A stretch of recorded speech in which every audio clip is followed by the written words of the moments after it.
It's the Happy Families Podcast. It's the podcast for the time-poor parent who just wants answers now. All this week, we've been talking about the ways that we can save time, be more, what's the word, Kylie? Balanced? We're trying to be more balanced in our lives. That's been the theme of our podcast this week. On Monday, we talked about making mornings magic. On Tuesday, we talked about creating margin. Yesterday, it was all about lunchboxes and the challenges that are associated with getting lunch right. Hopefully, that was helpful. Today, the most frustrating question that any parent deals with on a day-to-day basis. What's for dinner, Mum? What's for dinner? So frustrating. I'm the dad and I hate that question, but the weight of this really does fall to you. Now, we're going to do something very, very adventurous. I don't know if we can do this, but we have put our brains together and come up with 8 solutions to deal with dinner dilemmas, and we're going to try and give them to you in 8 minutes. 8 solutions for dinner in 8 minutes. Stop talking then. Solution number 1. Sally Fitzgibbons. She is my favourite. We bought this cookbook about, 7 or 8 years ago. Hang on a sec. I've just Googled it while you're introducing her. Sally Fitzgibbons, Summer Fit All Year Round. That's the name of it. We're not getting sponsored for this. There's no plug for this one. But Sally Fitzgibbons' Summer Fit recipe book is on sale now for anywhere between $9.95 and $24.99. You can get them new or used. It's all over the internet. Why is it your favourite cookbook ever? This expanded our horizons in every facet of our lives, food-wise. Oh, by the way, Sally Fitzgibbons is a professional surfer who has... Australian. Just a legendary surfer. And she's written this recipe book. How did it expand us and why? So 4 weeks. Yep. Menu, breakfast, lunch and dinner. Yes. And all I had to do was take her shopping list to the shops and buy it and then just cook everything. Brilliant. So when I first did this, I will admit straight up that it required a lot of preparation for me. Yeah. I'm now going through it again, like 7 years later, and trying to work out why it took me so many hours to do everything, because they're actually really, really easy. But my suggestion is that when I was in the thick of parenting 7 or 8 years ago with a lot of youngsters kind of at home. It was just a lot. There was a lot going on, whereas now things are a lot calmer and it doesn't feel half as much. And I'm not making food for as many people as well. How funny has it been recently? We've only been making food for a couple of kids that have been home. It's like, wow, this is what normal families feel like. 2 kids, 2 adults.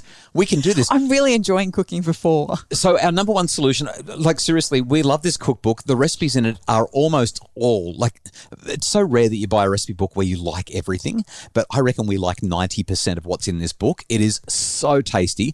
It is a little bit... Really healthy. Super healthy, a little bit exy. It's exy because it's all fresh produce. Yeah, that's right.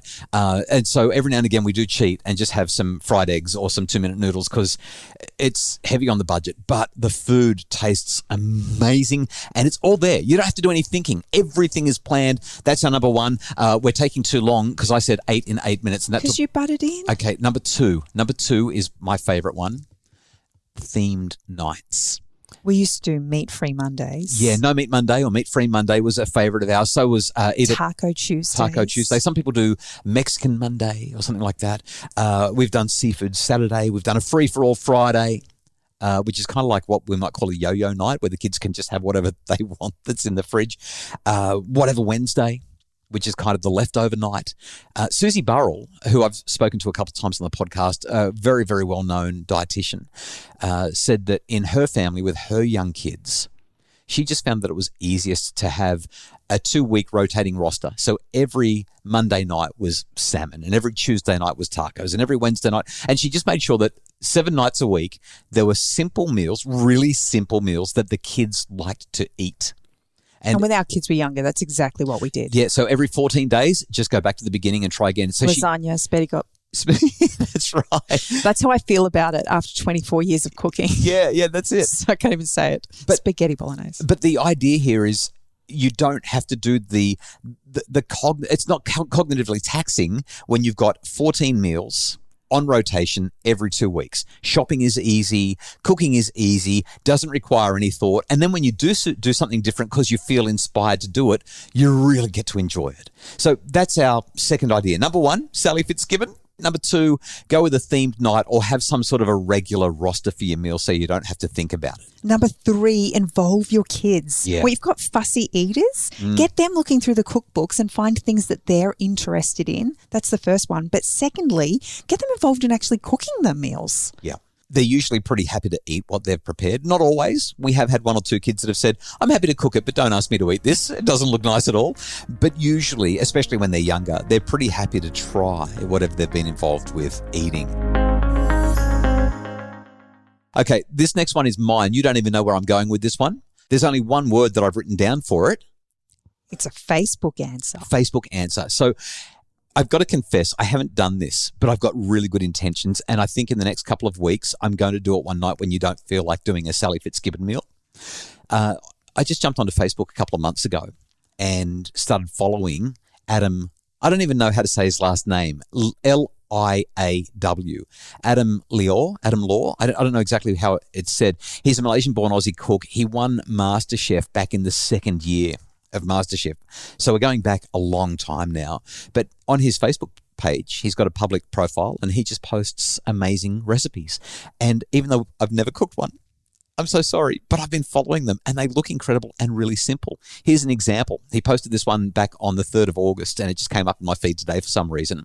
Tonight's dinner, well, part of it, twice roasted potatoes. This is a game changer, and I really don't know why I never did it before. No peeling, no boiling, hardly any work at all for super crisp potatoes. Potatoes dry roasted first for about an hour, whole and in their skins, cooled, then chopped up and roasted again with your oil of choice for about 45 minutes until they're perfectly crisped. And then he said the full recipe is to come soon, but they were too good to not share immediately, and they look amazing.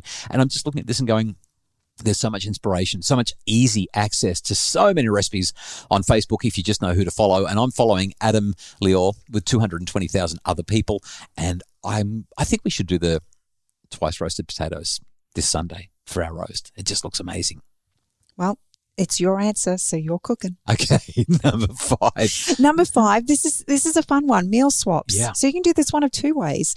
You can get together with a whole heap of friends and say, let's do dinner at your house one week and then dinner at my house the next week. It just gives you a night off. It means you're cooking a bigger meal, but you're only doing 1 meal as opposed to having to do 2. Yeah. Or the other way you could do this is you and your 3 other friends determine that you'll make a double, triple, quadruple batch of a particular meal, and then everybody gets one of those meals. Yeah. So you do the cooking of 1 meal, but you'll actually end up with 4 meals. Does that make sense? We've got 3 more to go, and we've got 1 minute to get all 3 of them done because I promised we would be fast on this one. Well, take out Thursday. Yeah, take out any day. Just to do takeout, depending on how your budget's looking, it's a reasonable option now and then. The thing with takeout is you can either go and eat it somewhere else, or you can just get somebody to deliver it to you and you can eat in with the takeout, or you can go and pick it up. But that is I think it's a legitimate option every now and again. Obviously, budgets have got to be able to stretch, but I'm putting it out there as option number 6, takeout. Option number 7. Yep. Cooking days. Now, I've talked a lot about this, but I have never organised my life enough to do it. But I have talked about it so much that our eldest daughter, when she moved out of home and got married, she would do this every week to prepare the week for her and her husband because they both worked full time.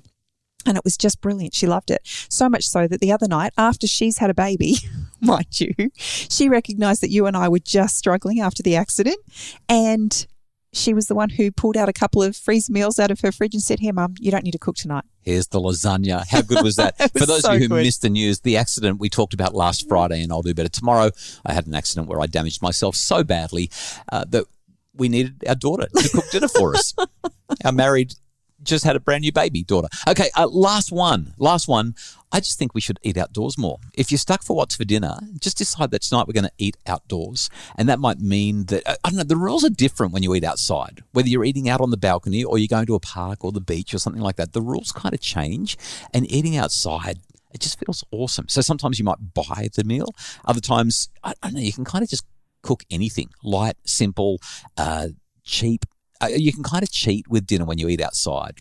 So I know you said that we were only going to do 8, but I actually saw a Facebook post recently and I thought it was brilliant, and it works in really nicely with your outdoors. Yeah. It was kind of clean out your fridge night before shopping day the next day.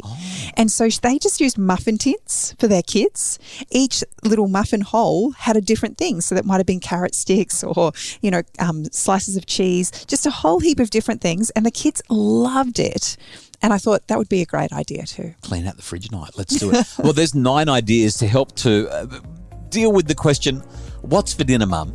A little bit more effectively. We really hope that it helps to make your home a little calmer and run a little more efficiently. The Happy Families podcast is produced by Justin Rawn from Bridge Media. Craig Bruce is our executive producer. If you would like more information about making your family happier, we'd love for you to visit us at happyfamilies.com.au or our Facebook page, Dr. Justin Coulson's Happy Families.